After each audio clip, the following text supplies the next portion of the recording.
அல்லாஹ் கொடுத்ததை கொண்டு குறைவுபடாமல் திருப்தியோடு வாழக்கூடியவர்களை அல்லாஹ் ரப்புல் ஆலமீன் நேசிக்கிறான். அல்லாஹுடைய தூதர் ஸல்லல்லாஹு அலைஹி வஸல்லம் சொன்னார்கள், செல்வந்தம் என்பது செல்வத்தை அதிகமாக சேகரிப்பதோ சொத்துக்களை அதிகமாக குவிப்பதோ அல்ல. செல்வந்தம் என்பது அல்லாஹ் கொடுத்ததை கொண்டு திருப்தி அடைந்த உள்ளத்தோடு வாழ்வதுதான் செல்வந்தம் என்று அல்லாஹுடைய தூதர் ஸல்லல்லாஹு அலைஹி வஸல்லம் உலக மக்களுக்கு ஒரு அடிப்படையை சொன்னார்கள். நிம்மதியோடு வாழ்வதற்கு கோடிகளை வைத்திருப்பவர்களும் இன்று நிம்மதியோடு இல்லை, கோடிகளை தேடிச் செல்பவர்களும் நிம்மதியோடு இல்லை. நிம்மதியுடைய வாழ்வை வாழ்பவர்கள் அல்லாஹ் எதை கொடுத்தானோ அதை கொண்டு திருப்தி அடைந்த உள்ளத்தோடு வாழ்பவர்கள் மட்டுமே.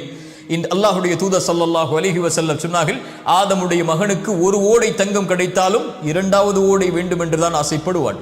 இரண்டாவது ஓடை கிடைத்தால் மூன்றாவது ஓடை தங்கம் வேண்டும் என்று ஆசைப்படுவான். அவனுடைய அந்த பேராசையை மண்ணை தவிர மரணத்தை தவிர எதுவும் தடுத்து நிறுத்த முடியாது என்று அல்லாஹுடைய தூதர் ஸல்லல்லாஹு அலைஹி வஸல்லம் சொன்னார்கள்.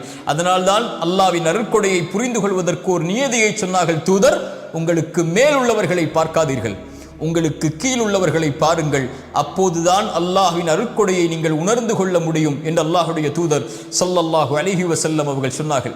அல்லாஹுடைய தூதர் ஸல்லல்லாஹு அலைஹி வஸல்லம் சொன்னார்கள், அவன் வெற்றி அடைவான் யார்? அவன் அல்லாஹ்விற்கு கட்டுப்பட்டு அல்லாஹ் ரப்புல் ஆலமீன் போதுமான வாழ்வாதாரத்தை அவனுக்கு கொடுத்து அல்லாஹ் கொடுத்ததை கொண்டு குறைவுபடாமல் நிறைவோடு வாழக்கூடியவன் வெற்றி பெறுவான் என்று அல்லாஹுடைய தூதர் ஸல்லல்லாஹு அலைஹி வஸல்லம் சொன்னார்கள். அல்லாஹுடைய தூதர் மேலும் சொன்னார்கள், அழகிய செய்தி.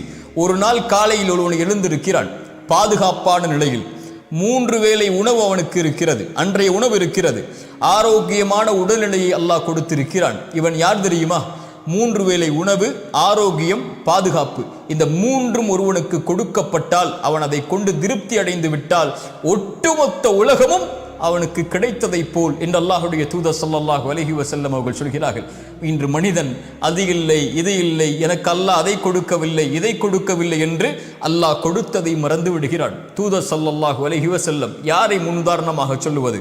அவர்களுக்கு 3 வேளை உணவு கூட தொடர்ச்சியாக கிடைத்தது கிடையாது.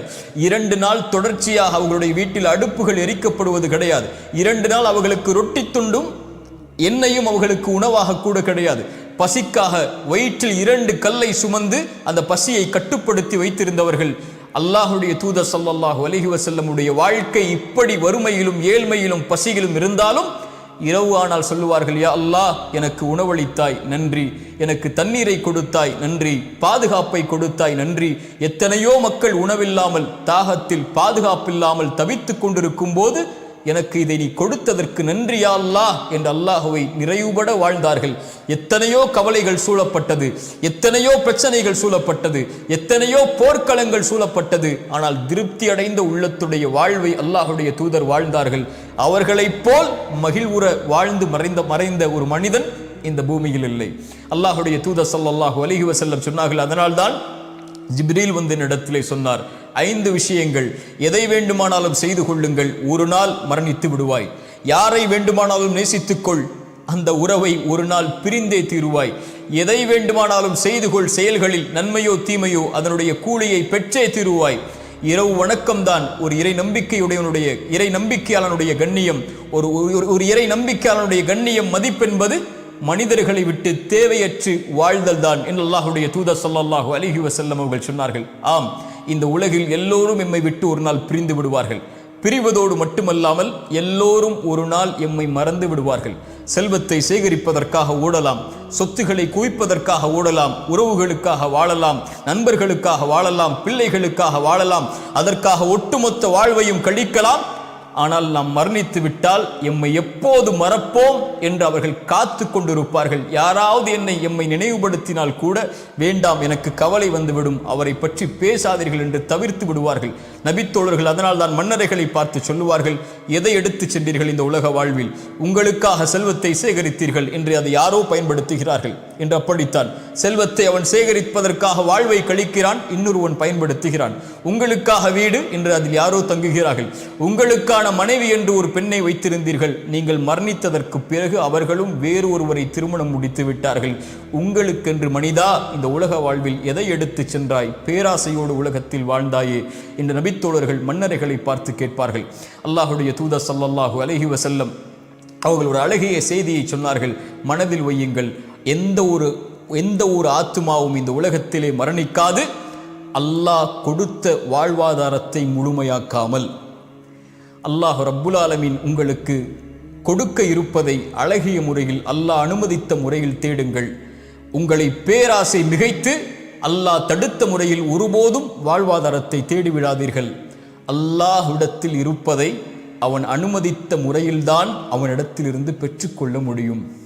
அல்லாஹ் உங்களுக்கு தேடி ஒன்றை கொடுத்தால் அதை திருப்தி அடைய செய்வான், அவன் அனுமதித்த முறையில் அதை தேடினாள் என்று அல்லாஹுடைய தூதர் ஸல்லல்லாஹு அலைஹி வஸல்லம் அவர்கள் சொன்னார்கள். நிறைவுடைய வாழ்வை வாழ்வதுதான் இந்த உலகத்திலே செல்வந்தனுடைய வாழ்வு. கோடிகளை வைத்திருப்பதோ அல்லது சொத்துக்களை உலகம் முழுக்க குவித்திருப்பதோ ஒரு செல்வந்தவனுடைய வாழ்வல்ல.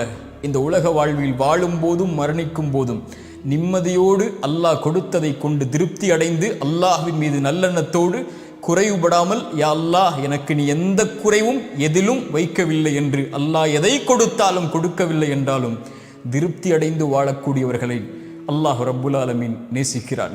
மனிதா, இந்த உலக வாழ்வில் நீ எதை தேடினாலும் ஒரு நாள் உன்னை விட்டு அது பிரிந்துவிடும். நீ யாரை நேசித்தாலும் அவர்களும் உன்னை விட்டு பிரிந்து விடுவார்கள். அவர்கள் உன்னை மறந்து விடுவார்கள் விரைவில். போன தலைமுறையுடைய செல்வந்தவர்கள் யாரென்று நமக்கு தெரியுமா? இந்த தலைமுறையில் நமக்கு தெரியும். போன தலைமுறையில் யார் செல்வந்தவர்கள், அவர்கள் பேர் என்ன, எங்கு வாழ்ந்தார்கள், என்ன அடையாளம் இருக்கிறது? உலகம் மறந்து விட்டது.